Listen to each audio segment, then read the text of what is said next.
En el Padre, y del Espíritu Santo. Amén. Dios te salve María, llena eres de gracia, el Señor es contigo. Bendita tú eres entre todas las mujeres, y bendito es el fruto de tu vientre, Jesús.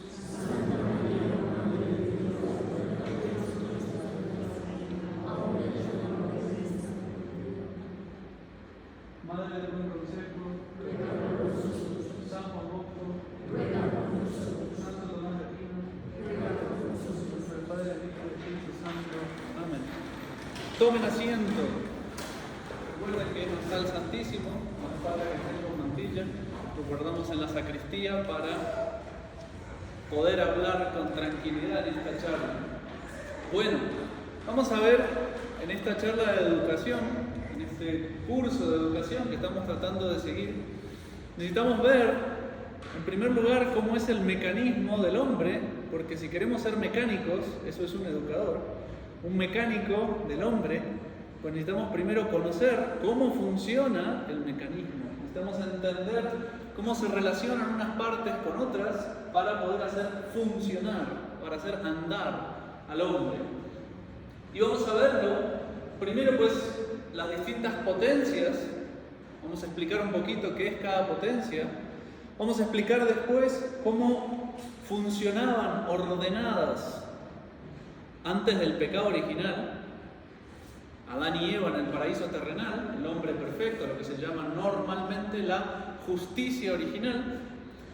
Vamos a ver después un poquito qué pasa con el pecado original y vamos a dejar para otras charlas ya a ver diferentes deficiencias del mecanismo, cómo podemos corregirlas. Para explicar un poquito las potencias, también estoy dando la estructura de la charla, ¿no? Para explicar un poquito también las potencias, voy a hacer un excursus sobre las pasiones, voy a hacer un paréntesis sobre las distintas pasiones para que alcancen a comprender de qué estamos hablando. No voy a tratar de tener un lenguaje filosófico muy preciso, pero pues se podría profundizar más, es un tema realmente apasionante. La charla puede ser que parezca un poquito teórica, pero les aseguro que las aplicaciones prácticas que tiene son increíbles.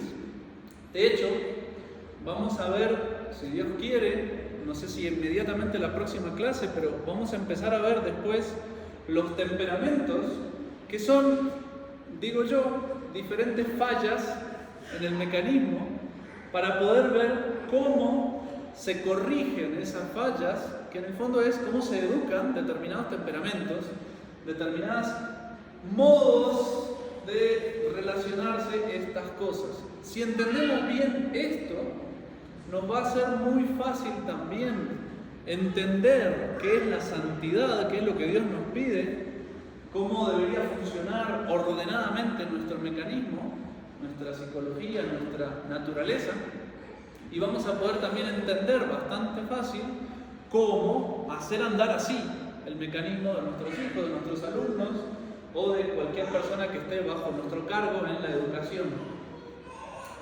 Bueno, eso es supremamente importante porque muchas veces no distinguimos ese tipo de cosas que son muy fundamentales en nosotros. De hecho, vamos a hacer también al final una pequeña nota sobre la psicología moderna y por lo tanto la psicopedagogía moderna, que realmente parte de un desconocimiento grave del mecanismo y además de que ese mecanismo está corrompido por el pecado original. Entonces, realmente camina a tientas para solucionar un problema que no conoce y que por lo tanto realmente no intenta solucionarlo, sino que lo ignora. Bueno, dicho eso, vamos a la primera parte. Vamos a ver que el hombre, entre otras muchas cosas, pero vamos a reducir ahora a 4 que son las que nos interesan, vamos a hablar de 4 potencias del alma y del cuerpo, están mezcladas. Realmente las dos primeras corresponden más al alma y las otras dos corresponden más al cuerpo. Pero está todo un poco mezclado. Bien, lo primero es la inteligencia. La inteligencia, evidentemente, nos sirve para comprender, para conocer, para comprender la verdad. Y aquí me interesa no tanto desarrollar lo que es la inteligencia, porque la palabra para nosotros es más clara, es algo que usamos mucho, sino distinguirla de la voluntad, que por ahí ya empezamos a resbalar un poquito. Porque la voluntad es nuestra capacidad, digamos así, de tomar decisiones. No es muy preciso lo que estoy diciendo, pero para que lo entiendan, dicho de otra manera, es nuestra capacidad de amar la verdad. Y no solo en absoluto, ¡ay, qué linda verdad!, sino quiero perseguir esa verdad. No solo para conocerla, sino una verdad práctica. Esto debe ser hecho así. Entonces yo quiero hacer esto así. Lo que mi inteligencia es capaz de comprender, verdades en abstracto, 2 más 2 es 4, o puedo comprender verdades ya en concreto. Si no giro la llave hacia la derecha, no cae agua. Y es una verdad en concreto, que corresponde a la realidad. Entonces, si la voluntad quiere agua, entonces debo girar las llaves a la derecha. Decisión, voy a girar las llaves a la derecha. La voluntad es nuestra capacidad de tomar decisiones y el correcto funcionamiento de la voluntad debería depender de la inteligencia. La inteligencia, por decirlo de alguna manera, mete las cosas adentro de nuestra cabeza. Si yo pienso en Roma, yo cierro los ojos, me encierro dentro de mi cabeza y represento Roma o recuerdo los hechos de Roma, por ejemplo. Pero si yo amo Roma, si yo quiero a Roma, lo más probable es que yo quiera tomar un pasaje e ir a Roma. La voluntad tiende a sacarme de mí para llevarme al objeto amado. La inteligencia hace un movimiento al revés, mete el objeto amado, la verdad la mete dentro de mi cabeza. La voluntad tiende a mí a sacarme, a buscar ese objeto amado, esa decisión amada, por lo que sea.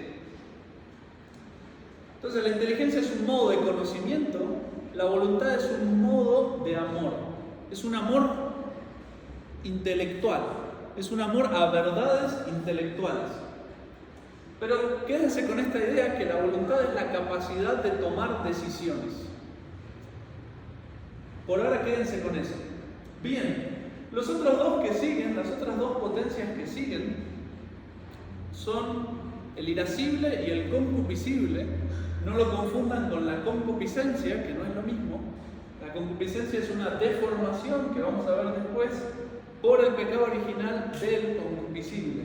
Estas cosas son buenas en sí mismos, Dios las creó buenas, y si funcionan ordenadas, no tienen ningún pecado. El concupiscible es una deformación que ya, la concupiscencia, es una deformación que ya supone pecados. Tranquilos, no se preocupen que todavía no expliqué nada. Entonces, el irascible y el concupiscible es lo que normalmente llamamos las pasiones del alma. Las pasiones del alma. Que ahí me voy a escapar y voy a mostrar con ejemplos, porque si me pongo a desarrollarlos por ahí oscurezca más de lo que aclare. Pero dicho de modo sencillo, el concupiscible es la pasión de nuestra alma, la emoción, si quieren decir así, que va a tender a buscar el placer sensible, disfrutar, y va a querer huir del mal sensible, es decir, del dolor. El concupiscible es la pasión, es el motor interno, que viene más del cuerpo que del alma, que nos lleva a buscar placer y a huir del dolor. Y eso, no siempre el placer es algo malo, ni siempre huir del dolor es algo malo. Eso es algo que Dios lo pone a propósito en la naturaleza para que eso nos ayude a discernir lo bueno de lo malo.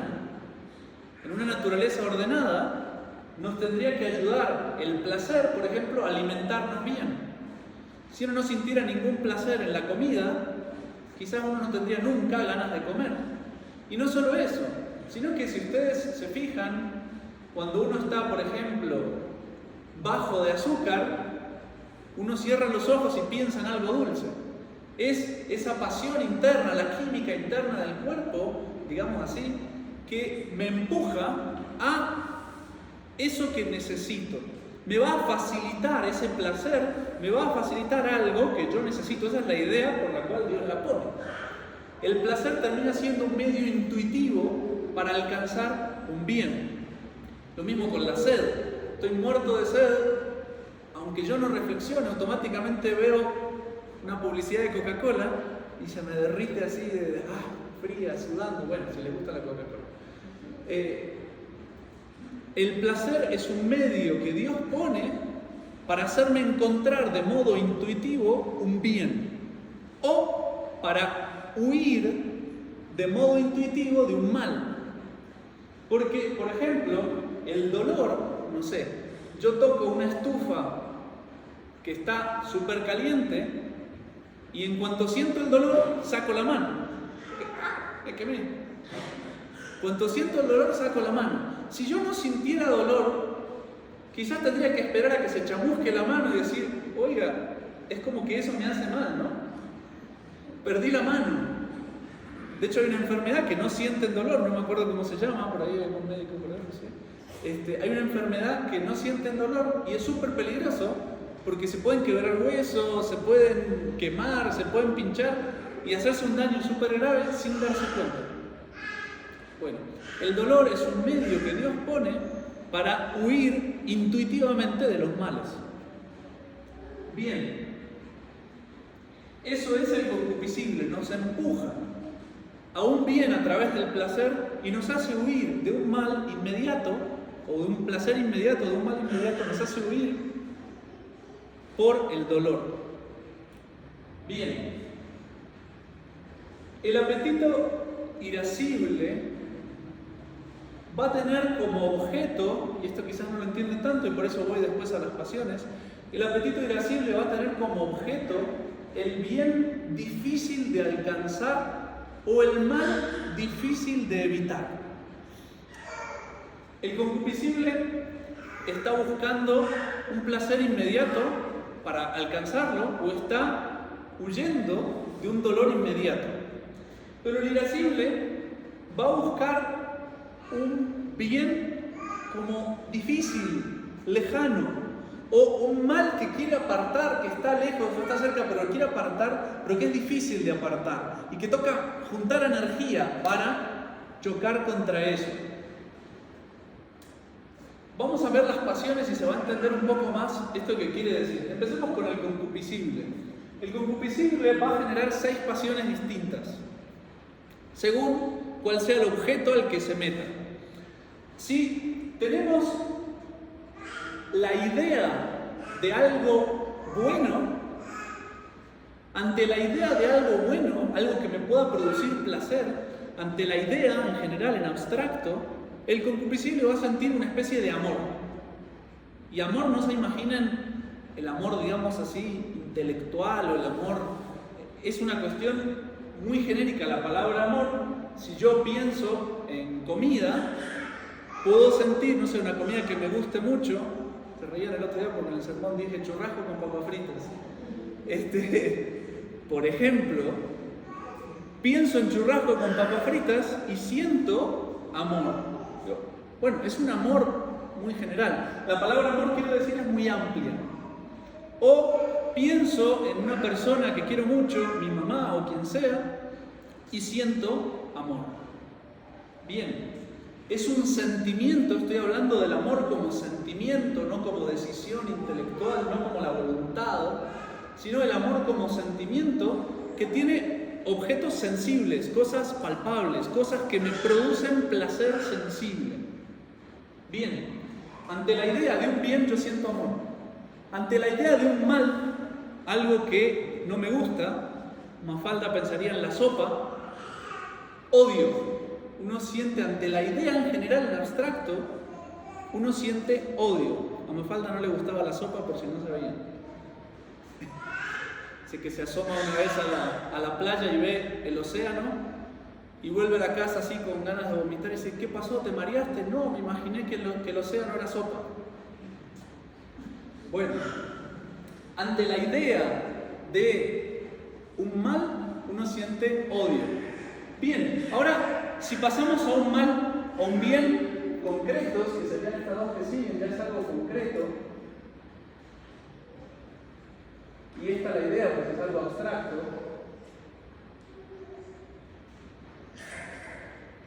Abstracto significa que no necesariamente existe o que tenga alguna relación conmigo, sino que lo estoy pensando sin importarme si existe, si no existe, si tiene que ver conmigo o no.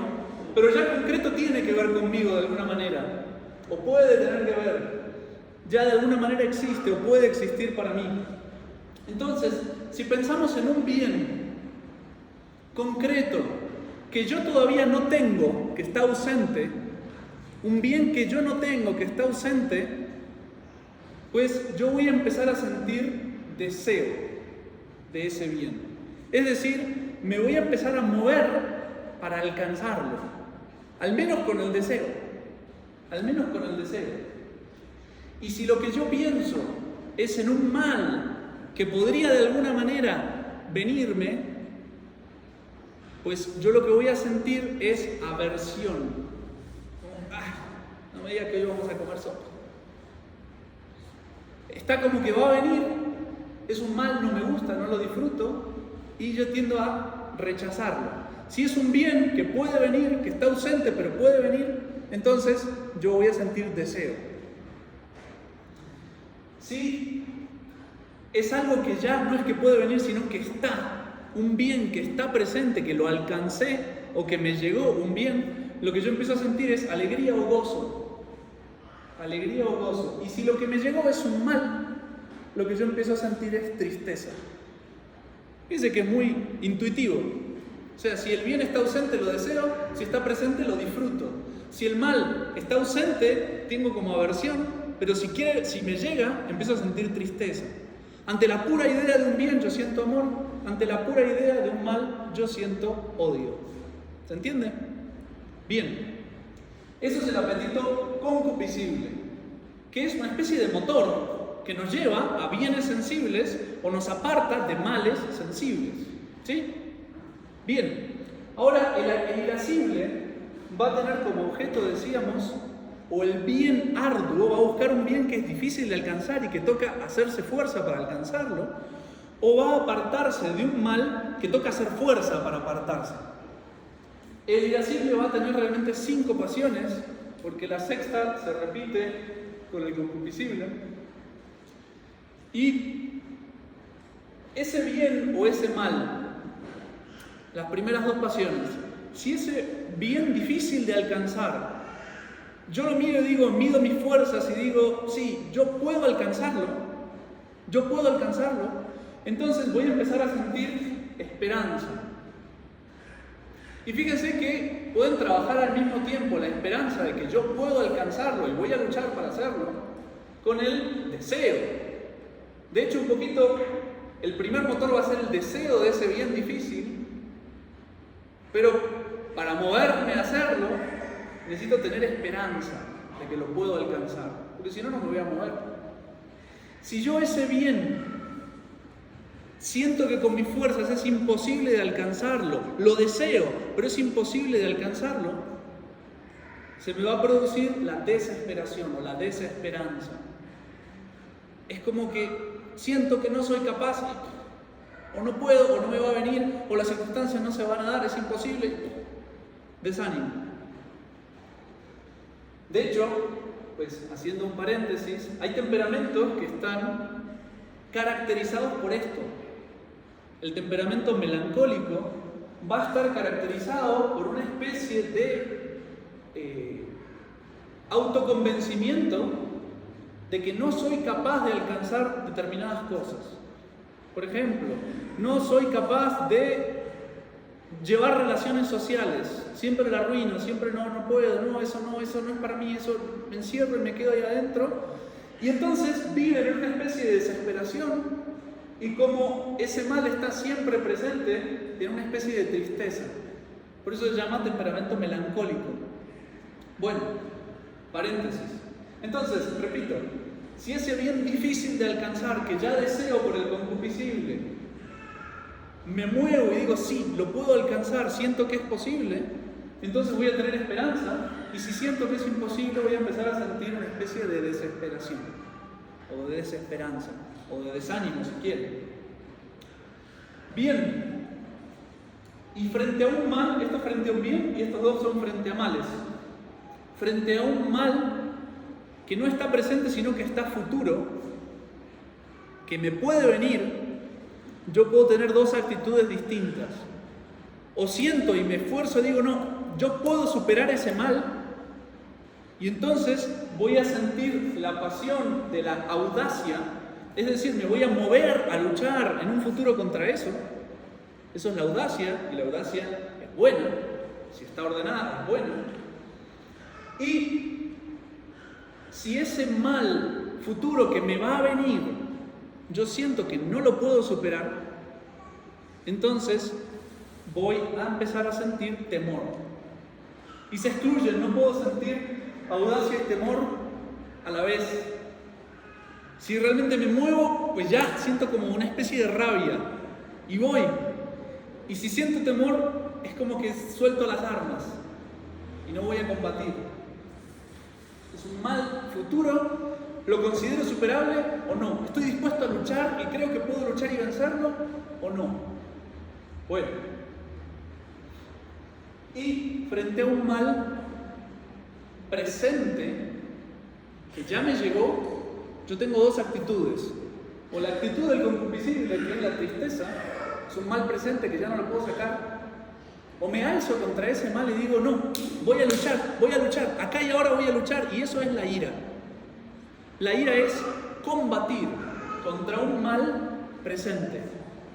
Combatir contra un mal presente. Y fíjense que eso también caracteriza un temperamento. El famoso colérico, la cólera o la ira son lo mismo. El colérico es el que rápidamente, cuando descubre un mal, en lugar de sufrirlo con un poquito de tristeza o de paciencia, porque la paciencia no es más que saber aguantar tristezas, pequeñas tristezas de males que me están viniendo, ante cualquier cosita que me viene que es un mal, yo ¡pum!, enciendo la chispa y voy a luchar para sacar ese mal. Esa pasión ya me está caracterizando un temperamento.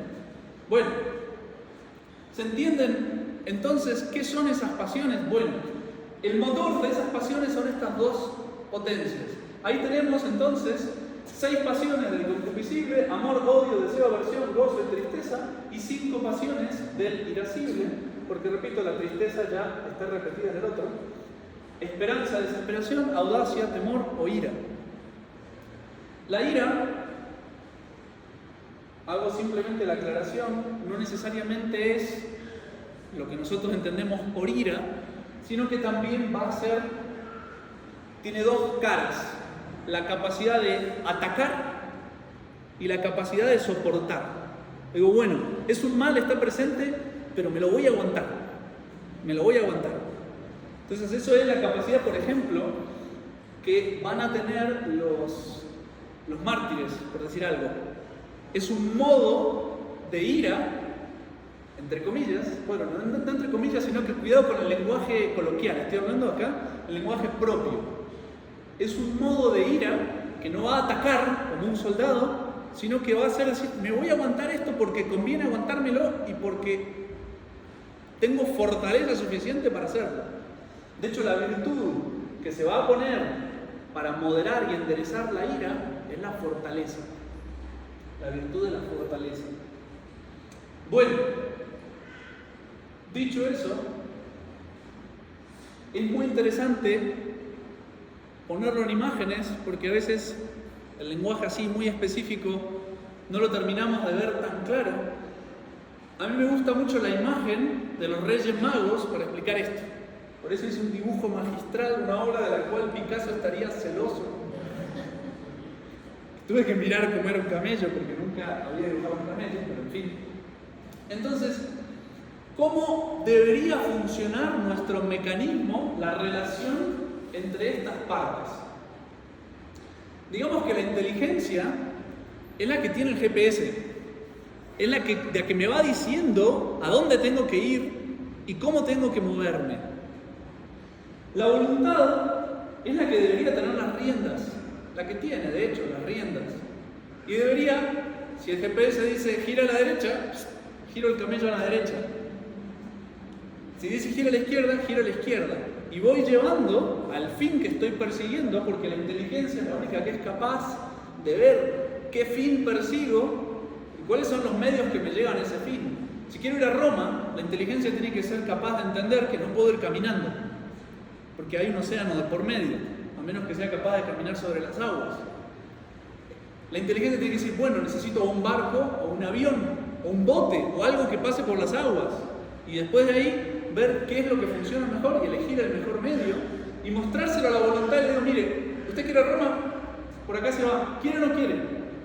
Quiero a Roma, listo, perfecto. Elija lo que yo le digo porque si no, no llega. Bien, la voluntad digamos que es ciega y necesita que le digan para dónde va. La voluntad es ciega, si no me dicen para dónde voy, yo no voy. No sé cómo ir. Ni siquiera sé qué querer si no me explican qué tengo que querer. A la voluntad, la inteligencia le va a decir, esto es bueno, quiéralo, ok, lo quiero. Esto es malo, ok, lo odio, no quiero. Pero la voluntad es ciega, lo que le dicen, ella elige si sí o si no, pero va a quererlo. Va a decidir si sí o si no. Bien, son, como le digo, en el ejemplo de mi camello, el rey mago, vamos a poner al rey mago, los reyes magos se les apareció una estrella y ellos mirando la estrella la seguían y siguiendo la estrella encuentran al niño Jesús. Bueno, pues la idea es que una naturaleza ordenada, tal como Dios la quiso, el mecanismo tendría que funcionar como los reyes magos, la estrella y el camello. La estrella, pongamos que es Dios. La fe, la sabiduría, la verdad, Dios es la verdad, todas las verdades las va a mirar la inteligencia, que es el telescopio que le puse ahí al rey mago, no sé si tenían telescopio, pero el mío tiene. Entonces, esa inteligencia tiene que servir para buscar la verdad, encontrar la verdad sobrenatural y natural también, las ciencias, la cultura, la historia, lo que sea, instruir la inteligencia y encontrar la verdad y apartarse de todo error es lo propio de la inteligencia. Y sobre todo, pues, dentro del plan de Dios, que podamos encontrar las verdades sobrenaturales que Dios nos muestra. Por eso me gusta la estrella, porque no es que mira cualquier estrella así como los astrólogos, sino que mira la estrella que Dios le puso. Bueno, la estrella es Dios, el telescopio es nuestra inteligencia, las riendas son la voluntad. ¿Hacia dónde voy? ¿Sigo la estrella o no la sigo? ¿Voy a buscar el camino o no lo busco? Y el camello son las pasiones. Es el motor que nos mueve. Porque cuando yo termino de entender y quiero, empiezo a sentir un deseo, un placer, una desesperanza. Y así como los animales son caprichosos, que a veces quieren, a veces no quieren, que a veces tienen hambre y no quieren ir al camino sino al pasto, pues así la voluntad tiene que ser capaz de enderezar, de pegar el jalón, hacerle morder el freno cuando se quiere desbocar, pegarle un golpecito en la panza para que quiera caminar cuando no quiere caminar. Esas son las pasiones, pero fíjense que sin pasiones, sin camello, se va mucho más lento, o no se va. Las pasiones no son malas, ojo con eso, las pasiones, todas estas cosas son buenas si están ordenadas. ¿Qué significa que están ordenadas? Que obedezcan a la voluntad, que las pasiones obedezcan a la decisión. Oiga, ahora mi inteligencia me mostró que es necesario comer, porque tengo que comer 2 veces al día por lo menos, para no hacer daño a mi salud, y no tengo que comer estas cosas, tengo que comer las otras. La voluntad toma la decisión, bueno, lo voy a hacer, y las pasiones por ahí se rebelan porque no les gusta tanto esa comida, pero la voluntad dice, no, se hace, y punto. Y entonces, sí nos estamos dirigiendo hacia la estrella, hacia lo que debemos hacer. Ese es el modo como el mecanismo debería funcionar. Y esto, realmente en el paraíso terrenal, estaba perfectamente ordenado. En el paraíso terrenal, a nuestros primeros padres, la inteligencia estaba perfectamente enfocada en Dios, en sus perfecciones. Además, no era capaz de equivocarse, de cometer errores. Lo que entendía, lo entendía bien, sin errores. La voluntad era o todo o nada, o sigo lo bueno, quiero decir, no tenía ninguna inclinación a buscar lo malo, a tomar malas decisiones, o mejor dicho, a elegir un mal por decisión propia. Porque lo propio de la malicia que vamos a tener, ahora explico después cómo queda el pecado original, pero me anticipo, lo propio de la malicia en la voluntad es que uno, entendiendo que algo es un mal, es capaz de elegirlo igual. Esto me hace daño a la salud, voy a comer igual. Uno es capaz ahora, pero en el paraíso no era capaz de elegir algo que entendía que era un mal. O mejor dicho, así estaba diseñado, de que le resultaba más fácil elegir el bien y despreciaba naturalmente el mal, el hombre. Y las pasiones estaban perfectamente ordenadas a su objeto.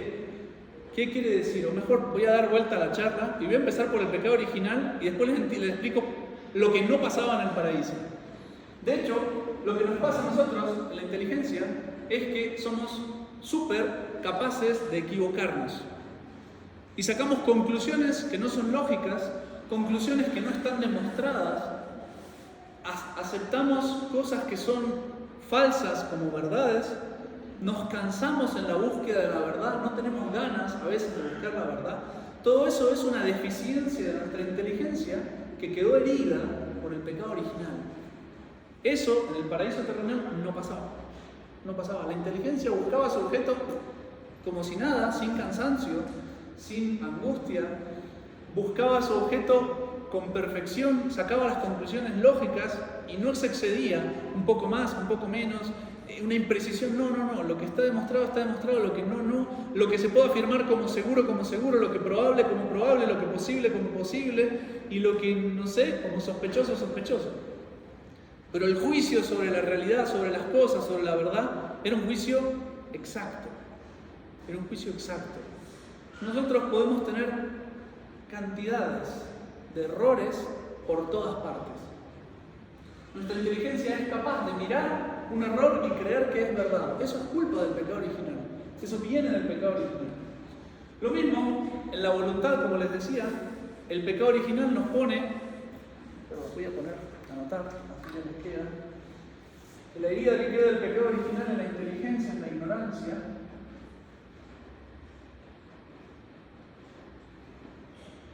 y en la voluntad, en la malicia. ¿Qué quiere decir lo que les decía antes? Que yo puedo comprender con mi inteligencia que algo es un mal y así todo elegirlo, tomar la decisión, perseguirlo y buscarlo. Por supuesto, siempre la voluntad está considerando algún tipo de bien. Pero ¿qué es lo que pasa en la voluntad después del pecado original? Que ya la voluntad no va a seguir lo que entiende la inteligencia, o puede no seguirlo, o mejor dicho, le va a resultar más fácil no seguir a la inteligencia, sino seguir a las pasiones. Sé que me hace mal esta comida, pero es tan rica. ¿Qué es lo que estoy mirando? Estoy mirando el bien que me señala las pasiones, y en lugar de tomar la decisión según la inteligencia que me dice no, es cierto que es rico, es cierto que es un cierto bien, pero cuidado porque en tu salud, en tus circunstancias, esto es un mal. Entonces, no comas. Pero yo quiero comer igual porque es muy rico.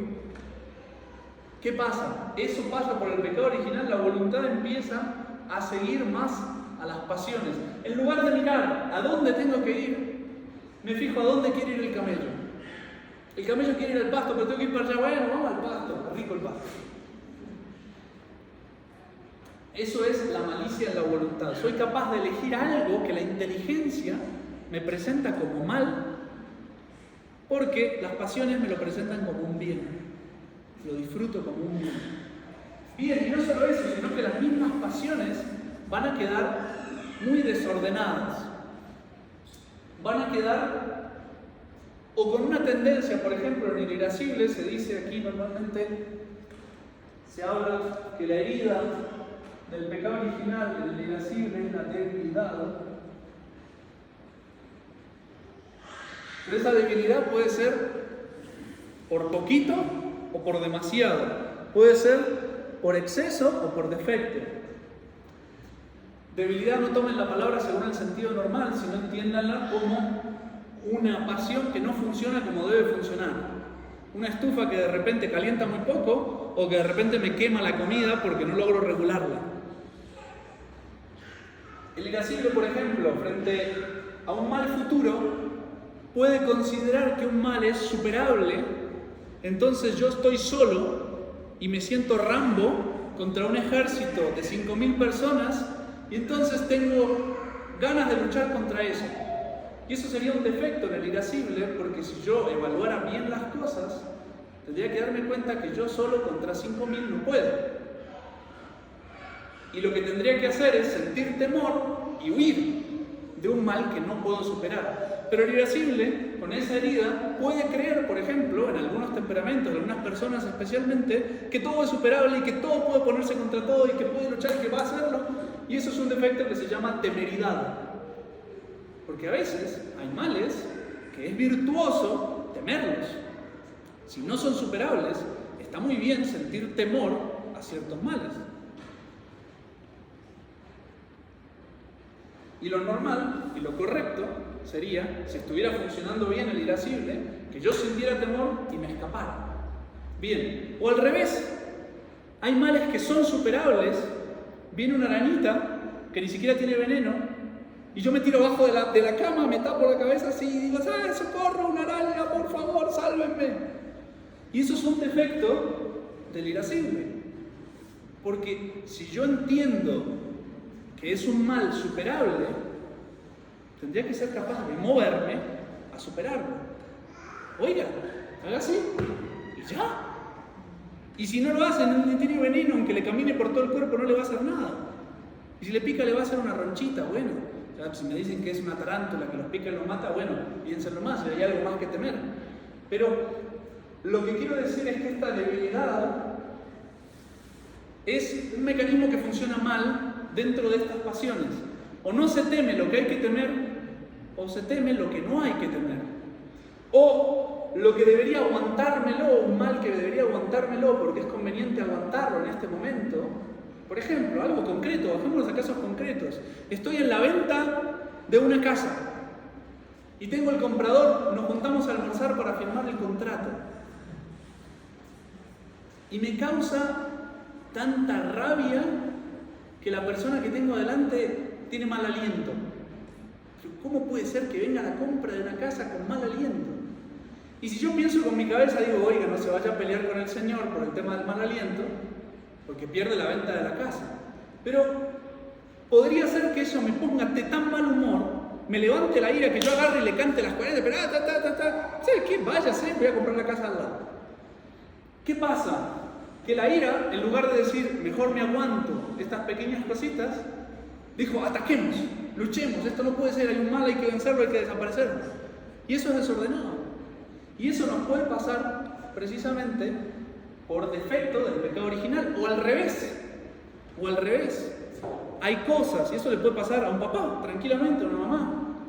Veo que fulano o mengano están haciendo cosas de mis hijos, o un compañero del trabajo, empiezan una conversación mala, me doy cuenta que tendría que intervenir, que ponerme serio y cortar la cosa, y por dentro siento temor, como, ay no, ¿qué voy a hacer? Que sí, que no. Tendría que enojarme y no aguantar esas cosas, no en todos los casos, pero digo, pongo un caso en que sí, qué sé yo, un papá con sus hijos, por ejemplo, que tiene la autoridad, la fuerza para corregir y hacer con sus hijos pequeños, y por debilidad, por no ser capaz de enojarse, deja pasar una cosa que tendría que haber corregido. Entonces, Por el pecado original, la herida que queda en el irascible es la debilidad. Pero repito, no confundan la palabra debilidad con alguien que no se enoja nunca, porque la debilidad precisamente es un mecanismo que funciona mal, que a veces se excede y a veces se queda corto. De hecho, el irascible es lo que nos va a ayudar a alcanzar bienes arduos. Alguien que, bueno, eso ya sale más de la palabra, alguien que sufre de pereza, de asidia, es alguien que tiene un problema en el irascible. Por su pecado original tiende más a... O sea, no, cuando el bien está como difícil, ¡ay, qué sed que tengo! Está tan lejos en la nevera. Ahí a 2 pasos. Voy a morir. O muerte cruel. Bueno, eso viene por el pecado original, la herida de debilidad. Bien. Y en el concupiscible, ahí les decía antes que no lo confundieran, una cosa es la potencia del concupiscible y otra cosa es la herida, la enfermedad de la potencia. Una cosa es el músculo y otra cosa es el desgarro en el músculo. El desgarro en el músculo se llama concupiscencia,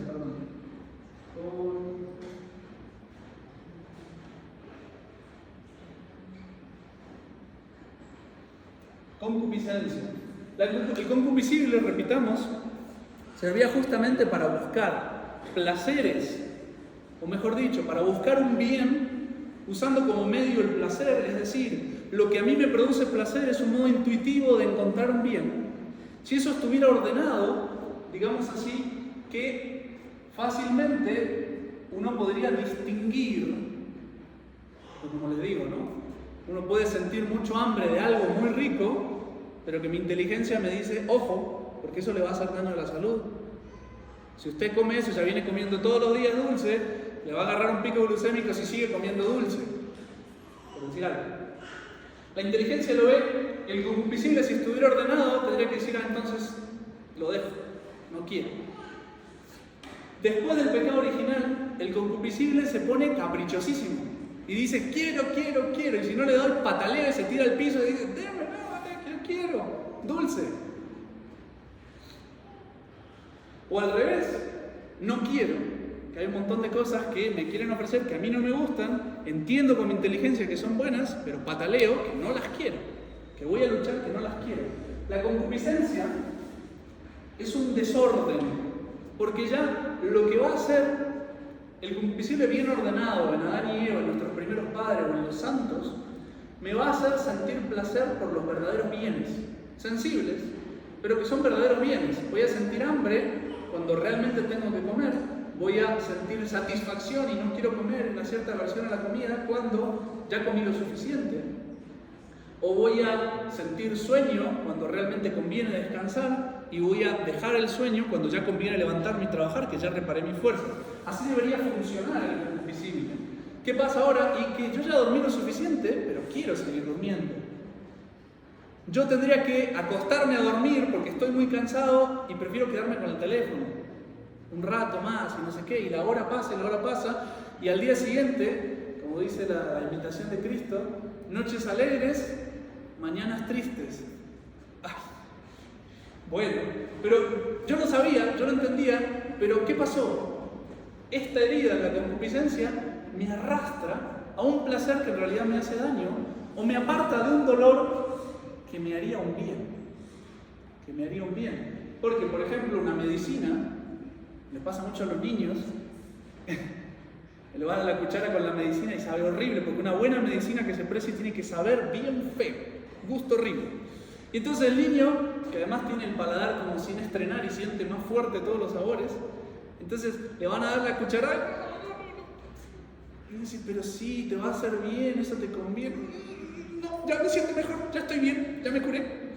No, entonces uno tiende por la concupiscencia a huir de un dolor en sentido amplio, que en realidad me haría un bien. Si yo entiendo que me hace un bien, la concupiscencia tendría que ser dócil y decir, ok, no lo quiero. O perdón, ok, sí lo quiero. Y no patalear para un lado o para el otro. Digamos que es una especie de rebeldía de cada una de las pasiones. Aquí hay una jerarquía, una pirámide.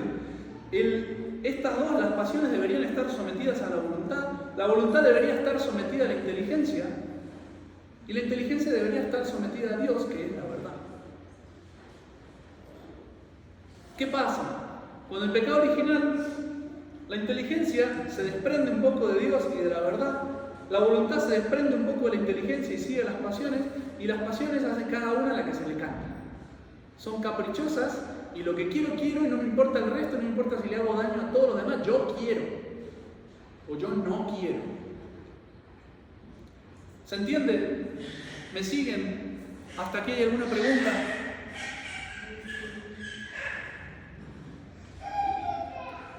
Dígame, fuerte.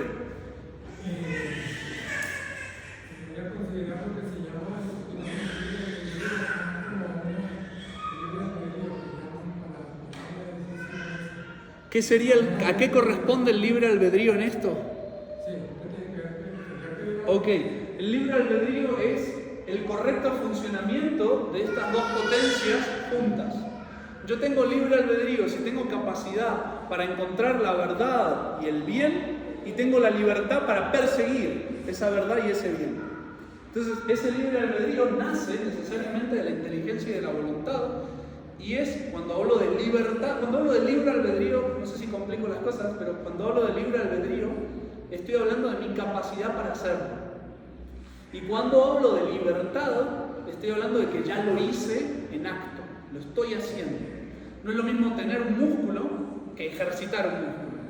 El libre albedrío es el músculo, pero puede estar en reposo. Puedo estar durmiendo y tener libre albedrío, pero el ejercicio de la libertad tengo que estar haciendo un acto de libertad. Tengo que estar persiguiendo un fin y poniendo los medios para ese fin. No sé si complico mucho, pero libre albedrío, digamos que es el conjunto de estas dos potencias trabajando en armonía. Eso es el libre albedrío. Y fíjense que estas heridas lo que hacen es disminuir mi libre albedrío.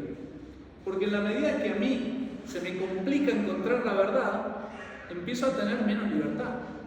Porque el que tiene claramente el GPS de a dónde tiene que ir, puede decir, bueno, tomo por esta calle o tomo por la otra, si esta se traba voy por acá, y sabe perfectamente dónde va y sabe cómo ir.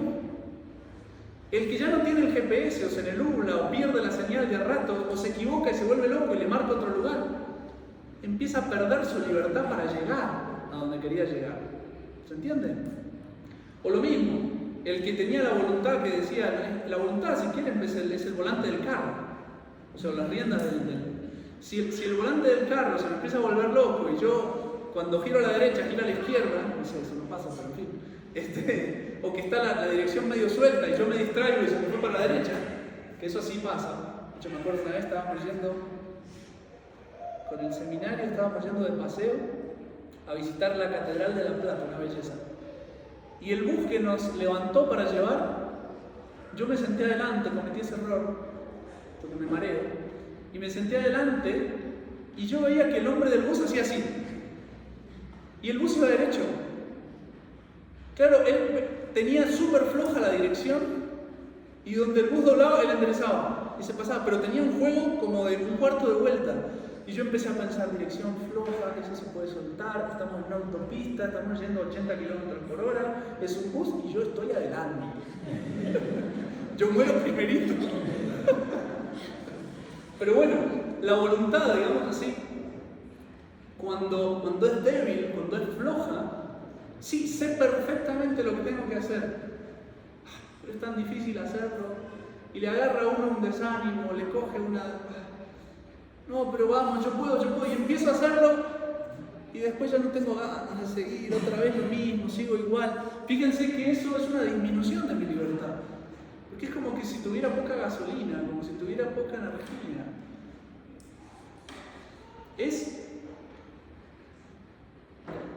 Y fíjense el error, que vamos a ver después, el error del liberalismo me hace creer que yo soy más libre porque me da derecho a equivocarme. Yo puedo equivocarme, cada uno puede equivocarse como quiera, cada uno puede creer lo que quiera, pero oiga, pero si yo tengo que llegar allá, que es el fin que Dios me puso, ¿qué libertad me da el no ver claro el camino? El creer que estoy yendo para allá cuando en realidad estoy yendo para el otro lado. El creer que voy a salvar mi alma dentro del budismo cuando en realidad yo tendría que estar dentro de la religión católica. El creer que, qué sé yo, hasta las cosas científicas es una disminución de libertad. Si yo creo que 2 más 3 es 4, pues entonces estoy disminuyendo mi libertad porque hay un montón de cosas que no voy a poder hacer o que voy a hacer mal o que voy a dañar porque tengo mal las matemáticas. Cualquier error termina siendo una disminución de la libertad. Por eso nuestro Señor dice, la verdad os hará libres. Ver las cosas claras es el primer principio para poder tener voluntad, para poder tener todo el resto ordenado. Porque si no somos ciegos, guías de ciegos. La inteligencia es ciega guiando a todo el resto que son ciegos. Ambos caen en el pozo. La verdad es el primer principio para alcanzar la libertad. Tengo que saber qué fin persigo y qué medios. Y después organizamos el equipo de trabajo para alcanzar eso. El equipo de trabajo, la voluntad, el equipo de trabajo, las pasiones, los deseos, las angustias, lo que sea, de las pasiones. El liberalismo realmente, ese derecho al error, el derecho también a la pereza, el derecho, lo único que están haciendo es reforzar las lastimaduras y los daños que ya tiene nuestra naturaleza humana después del pecado original. Si tuviéramos una naturaleza perfecta como la de Adán y Eva, ok, no hace falta, o como la de nuestro Señor. La naturaleza de nuestro Señor, hay un montón de cosas, o sea, nuestro Señor tenía todas estas pasiones, ¿sí o no? ¿Quién vota que sí? ¿Quién vota que no? ¿Quién no sabe no contesta? Nuestro Señor sí, porque todas estas pasiones son buenas y tienen un orden correcto. De hecho, nuestro Señor sintió tristeza. Sí, lloró por la muerte de Lázaro, por ejemplo. Sintió alguna especie de desesperación en la agonía del huerto de los olivos, si lo dicen por ahí. Sintió amor, sí, odio, sí, por supuesto, al pecado, ¿no es cierto? Sintió deseo, sí. Desiderio desiderabile, hoc pascam manducare vobiscum, con vobis. He deseado con gran deseo comer esta Pascua con vosotros. Temor, sí, sintió temor o no. Ante la pasión, ante la muerte, claro, sintió temor. Ira, sí, expulsó a los vendedores del templo. Había un mal presente que necesitaba remedio inmediato. Hágale, ¿qué hay acá? Una cuerda, pásenla. Nudo y lo sacó. Perfecto. Bueno, todas las pasiones son buenas, pero tienen que estar ordenadas. ¿Qué significa ordenadas? Tienen que obedecer a la decisión de la voluntad, y la voluntad tiene que obedecer a la inteligencia, y la inteligencia tiene que obedecer a Dios, a los mandamientos, a la fe. Eso es el recto funcionamiento de un ser humano, y ese es el fin que persigue la educación. La educación lo que va a perseguir es que haya un correcto desarrollo de todas las potencias en el ser humano y una correcta subordinación, que la potencia de abajo obedezca a la de arriba, la de arriba, la de arriba, la de arriba, la de arriba, la de arriba a Dios. Eso es el fin de la educación. Si entendieron esto, por supuesto que después les queda a ustedes de deber esforzarse en pensar estos actos de inteligencia, de voluntad, esto qué pasión es, y tratar de ejercitarse con eso en la vida real para bajarlo a una cosa concreta. Pero si entienden eso, ya tienen la base para saber cuál es el fin que persigue la educación. Después nos va a faltar ver cómo diablos llegamos a ese fin. Y ahí vamos a ver que pues, va a depender mucho de qué materia tengamos adelante. Ya sabemos que tenemos una materia con pecado original, porque ninguno de sus hijos es la Virgen María ni San José. Tenemos una materia con pecado original. Ahora lo que tenemos que ver, que si bien todos tenemos las 4 heridas, no todos las tenemos ecualizadas, como la música que uno le sube los graves, le baja los agudos, no todos las tenemos equilibradas de la misma manera. Algunos van a tener más exacerbada la herida de ignorancia, porque son personas más simples y se equivocan más fácil. Otros van a tener más exacerbada la herida de malicia, porque tienen una voluntad que realmente toma decisiones mucho más por las pasiones, fueron educados. Nosotros hablamos de algo que es voluntarioso, caprichoso. Es una voluntad que está acostumbrada a seguir siempre las pasiones y nunca o muy poco a la inteligencia. Cuando hay conflicto entre lo que me dice la inteligencia y lo que me dicen las pasiones, cuando hay conflicto entre donde va la estrella y donde quiere ir el camello, siempre donde vaya el camello, porque es menos trabajoso. La persona que es así, bueno, toca una educación reforzada en ese punto. La persona que es muy débil, en el irascible, muy perezosa, pues toca otro tipo de educación, otro tipo de medicina, el correrlo, el levantarlo. Pero puede ser porque es muy débil o puede ser porque es muy irascible. Bueno, toca otro tipo de educación porque es muy acelerado para... Bueno, entonces tocará ver después, y esa es la idea en futuras lecciones, vamos a ver un poco los distintos temperamentos para tratar de ver de qué manera podemos corregirlos, de qué manera podemos trabajarlos. De hecho, repito, el gran pecado de la educación moderna es la negación del pecado original. Jean-Jacques Rousseau, uno de esos filósofos del periodo de la Ilustración, periodo que es precursor, o sea, pensadores que se ponen a repensar la filosofía, la religión, un poquito a su capricho, son los precursores de la Revolución Francesa. Rousseau, desde 1750, 40, por ahí en esas fechas, él está escribiendo sus bobadas.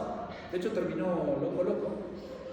Rousseau escribe varios libros, dos muy famosos. Uno es El Contrato Social, que destruye, digamos, la sociedad, pero ese es otro tema, y otro que es El Emilio, que es, digamos así, su ideal de educación de un niño. Y él parte de esta frase que lo define, digamos así, en la esencia de ese libro, dice: el hombre nace bueno y la sociedad lo corrompe. El hombre aprende las cosas malas en la sociedad y se corrompe por eso, pero en realidad es bueno. Y entonces el método de educación, él se va a alzar contra el método de educación en boga. Y va a decir: yo tengo, en primer lugar, un hombre inocente, que lo que yo tendría que hacer es dejar que se desarrolle sus facultades libremente. La misión del tutor no es tanto meter cosas adentro, cortar lo que se desvía, enderezar en el camino, porque tengo pasiones que tienden, no es tanto guiar al camello yo para que vaya donde tiene que ir, sino que es fijarse a dónde quiere ir el camello y acompañarlo y protegerlo para que no se vaya a hacer mucho daño. Porque el camello por naturaleza ya sabe lo que tiene que hacer. El hombre ya nace inocente y por naturaleza ya sabe, toda la naturaleza se desarrolla sola. El árbol, usted pone la semilla y ya con el medio ambiente como es, crece y se desarrolla. El animal usted lo deja en su hábitat y crece y se desarrolla y interactúan. ¿Qué es lo que está perdiendo de vista? Que el hombre tiene inteligencia y voluntad que no se desarrollan solas, que necesitan siempre otra inteligencia y otra voluntad que las desarrolle, que las guíe, que las empuje, que las enderece. Pero en su sistema educativo, que es la base de todo el sistema educativo moderno, que en el fondo es la base del liberalismo, tengo que ayudarle a desarrollar su libertad.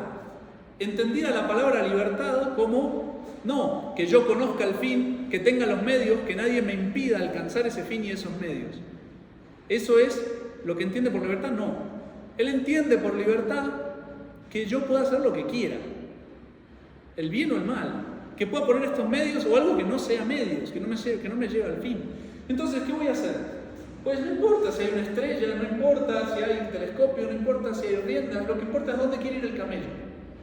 Y acompañémoslo para que no se vaya a lastimar mucho. Ese es el método de educación. De hecho, el mal para Rousseau no viene de adentro, no viene por una herida interna de pecado original. El hombre nace bueno y el mal viene de afuera. Es la sociedad que lo corrompe.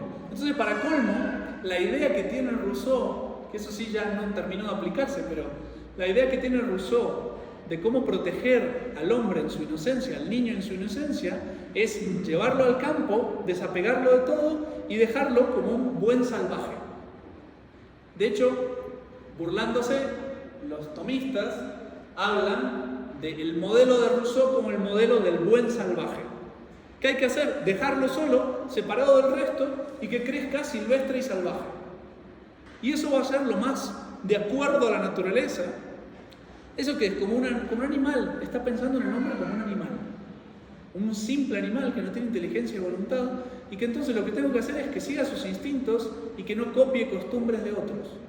Ya, déjelo ahí. La naturaleza sabe lo que hace. La naturaleza es sabia. Sí, la naturaleza es sabia y le dio esta inteligencia y voluntad y le pone los hijos que sean chiquitos para que usted los eduque, los desarrolle, los lleve y los enderece por el camino. La naturaleza es sabia porque Dios, creador de la naturaleza, es sabio. Pero no se olvide que nosotros, Dios creó la naturaleza buena, pero nosotros la arruinamos. A Adán y Eva le pusieron ahí, o sea, el carro salió 0 kilómetros de la concesionaria. Pero lo estrellamos. Sí, pero lo arreglamos con el bautismo. Sí, pero un carro arreglado nunca queda igual, ¿eh? Tira un poquito a la derecha y usted suelta el volante y se va para la derecha. Eso es, nuestra naturaleza es así. Tiene pecado original. Tiene pecado original. Y de hecho, eso es verdad también en la misma naturaleza creada. Si yo dejo un campo sin cultivar, crecen espinas y no van a estar los árboles buenos, árboles que realmente dan fruto. Van a ser mucho más esporádicos y lo que va a triunfar es lo malo. Hace falta un jardinero que cultive, que enderece, que acomode, que sepa cuándo regar, cuándo no regar, cuándo proteger de la lluvia o cuándo mejor dejar a la lluvia para que el campo produzca todo el fruto que debe producir. Y es normal, donde hay un hombre trabajando la tierra, el campo produce más fruto, no es al contrario. Ay, no, donde vos te metés arruinás todo el fruto. No, bueno, puede ser alguno que tenga mano pesada, pero el hombre tiene la capacidad de hacer eso. Entonces, partimos para nuestro curso de educación de estas bases. Tenemos estas potencias deberían funcionar así, tienen fallas, no son absolutas, pero tienen fallas. Conozcamos un poco cómo son esas fallas para ver cómo las vamos a solucionar. Eso va a ser, como les digo, el objeto de las siguientes charlas que, si Dios lo permite, van a ser los temperamentos. Voy a usar otro método de temperamentos que ustedes van a ver que en realidad corresponde mucho más a esta división que yo les hice acá de la naturaleza del hombre. Voy a utilizar un método de temperamentos que divide los temperamentos en 8, porque los está dividiendo según 3 características. Y de hecho las 3 características las vamos a ver después, pero corresponden una a la combinación de esto, otra a esto y otra a esto.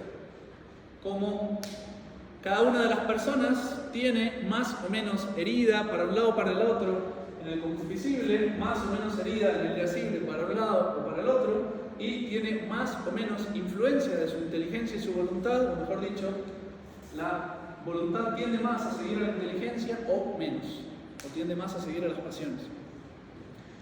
Van a ver, si entendieron bien esto, me van a agarrar muy rápido los 3 criterios que usamos para dividir 8 temperamentos. Porque con 3 criterios, sí o no, sí o no, sí o no, podemos dividir 8 temperamentos.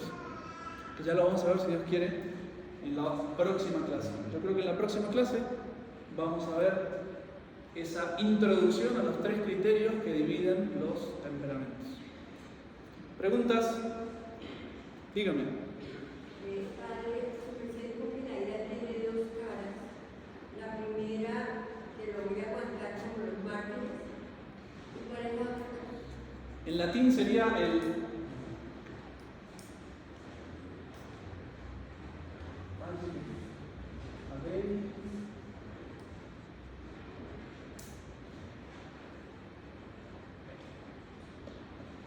Ante un mal presente, yo tengo 2 actitudes que según las circunstancias pueden ser virtuosas. El agredir, como nuestro Señor a los vendedores del templo. Hay un mal presente, lo quiero eliminar, vamos a agredir. O hay un mal presente que me es útil por alguna razón, me conviene soportarlo. Pero todo es lo que conviene. Entonces, en algunas circunstancias, la ira, la pasión de la ira, va a ser virtuoso que ataque, como nuestro Señor en el templo, y en otras circunstancias lo virtuoso va a ser que se deje, como nuestro Señor en la pasión o como los mártires. ¿Se entiende? Tiene dos caras, la de atacar, como el soldado, como nuestro Señor en el templo, y la de resistir lo que conviene ser resistido porque hay alguna utilidad, como los mártires. ¿Alguna otra pregunta? Fuerte. La voluntad es propia de la persona, ¿sí? La voluntad es propia de la persona. Sí. Entonces, uno como en el proceso educativo como papá, uno de alguna manera mueve la voluntad de su hijo cuando es pequeño, ¿sí? Entonces, hasta, más o menos, no sé, hasta qué edad uno debe jugar ese papel de seguir moviendo la voluntad de su hijo. ¿Cuándo acaba eso? ¿Cuándo es el límite de decir, no, yo ya de pronto le ayudo la inteligencia, pero la voluntad yo ya no participo? Digamos que uno propiamente, repito la pregunta para que quede grabada, porque allá no se escucha, me di cuenta en la charla anterior. Pregunta Alejandro, dice, la voluntad es propia de uno. En la educación, cuando el niño es pequeño, uno mueve la voluntad, pero a medida que va creciendo el hijo, pues uno hasta cuándo la mueve y hasta cuándo la deja que autónomamente empiece a andar. Bien, corrijo el planteo, que está bien, pero tiene una imprecisión, y es que uno nunca mueve la voluntad del hijo. A veces simplemente la suspende. O sea, el niño quiere ir para el otro lado y berrea que quiere ir para el otro lado, y yo físicamente lo levanto y usted va para allá. Por eso Dios también hizo los hijos chiquitos, para que uno por la fuerza pueda sacarle al jinete el caballo y decir, lo siento, acá se hace lo que yo digo. Y la voluntad todavía quiere hacer lo otro, quiere hacer lo otro, quiere hacer lo otro, hasta que se le pasa y bueno, ya. Pero la voluntad siempre es algo, es el santuario interno donde nunca lo puede mover otro. ¿Qué pasa? ¿Qué es lo que hace uno? Le suspende la voluntad para que él no pueda tomar decisiones a nivel externo, porque a nivel interno puede estar lleno de pecados un niño. Porque odia, porque no quiere, porque quiere el pecado, porque no quiere la virtud. Puede estar lleno de pecados, por supuesto estoy hablando ya de un niño que tiene uso de razón, aunque esto ya funciona en un niño pequeñito. Yo le suspendo la voluntad y le voy a ayudar de dos maneras a que quiera lo que tiene que querer. Iluminándole la inteligencia, porque yo le estoy mostrando claramente el fin y yo se lo hago por argumentos, esto conviene, esto no sé qué, esto no sé cuánto. Y eso pues corresponde a niños más grandecitos, porque el niño pequeñito ni siquiera tiene desarrollada la inteligencia para comprender muchas cosas y es así porque sí, porque todavía no es capaz de entenderlo, el punto. Pero le ilumino la inteligencia y en cuanto a las pasiones, yo se las mortifico. ¿Por qué? Porque yo no le doy la costumbre del dulce, por decir algo. Oiga, no, pero quiero dulce, no se puede, no hay. Y yo lo estoy mortificando y yo le estoy enseñando a golpear. Él no lo golpea el caballo, yo se lo golpeo. Él no sabe golpear, no sabe tirar de la rienda, yo se la agarro y se la tiro. No le estoy propiamente moviendo la voluntad, sino que estoy haciendo, se la pongo en stand-by, o sea, haga lo que quiera, pero yo le mortifico las pasiones y le ilumino la inteligencia. Y eso es muy importante porque la voluntad en realidad, naturalmente, si no tuviera pasiones que la arrastran para un lado o para el otro, buscaría lo que le muestra la inteligencia. Porque, ¿cuándo es que busca las pasiones? Cuando hay un conflicto, la inteligencia dice una cosa y mi pasión dice otra. Si yo le ayudo a mortificar las pasiones, le doy un hábito de autocontrol, de disciplina, de mortificación, yo le quito esa disyuntiva entre lo que dice la inteligencia y lo que dice la pasión. Pero eso tiene que ser un hábito, por repetición de actos, que el nivel de esas pasiones se va bajando. En definitiva es como, bueno, ese es el caballo de mi hijo, venga, se lo saco, lo voy a domar a los golpes, a obligarlo a obedecer, y cuando tenga mansito, se lo voy dejando a él para que ya lo conduzca a él. Entonces, ¿cuándo yo tengo que empezar a soltarle? Pues a medida que yo le voy amansando sus pasiones, yo lo voy dejando, iluminando su inteligencia, yo lo voy dejando que él vaya tomando más decisiones. Depende mucho de los casos, pero digamos que básicamente hay una doble educación de los hijos, o dos etapas que hay que empezar de nuevo en la educación de los hijos. Desde los 0 hasta los 12 años, entre comillas, hay un tipo de educación en que yo ya lo puedo haber dejado súper mansito. Pero resulta que yo dejé mansito un pony, caballito chiquito, y a los 12 años le hacen una inyección hormonal de nuevas pasiones en la pubertad, en la que de repente hay un caballo nuevo que domar. Y entonces tengo normalmente entre los 12 y los 18 años un trabajo de redomar ese caballo. Y por eso, por ejemplo, es una de las razones por las cuales la educación de bachillerato se hace separada, hombres y mujeres. Y no en los niños, porque en los niños es más fácil, el pony se maneja más fácil. Pero a los 12 años se explota la pubertad y entonces toca reeducar con caballos más complicados, con cosas más serias. Entonces, hay 2 etapas de reeducación y cada una tiene sus características propias, pero digamos que la educación propiamente, ya que uno le va a soltar la voluntad, digamos que en teoría, y no se guíen por los años, pero digamos 18 años.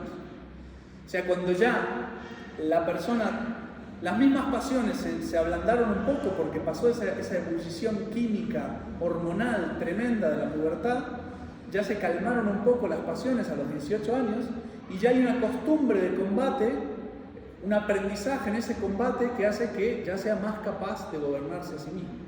Pero no se guíen por los años, no es por mayoría de edad, depende cada niño, cada joven. Estos procesos se adelantan, se atrasan y depende cómo se haya puesto en manos a la obra en la educación, se logra antes, se logra después.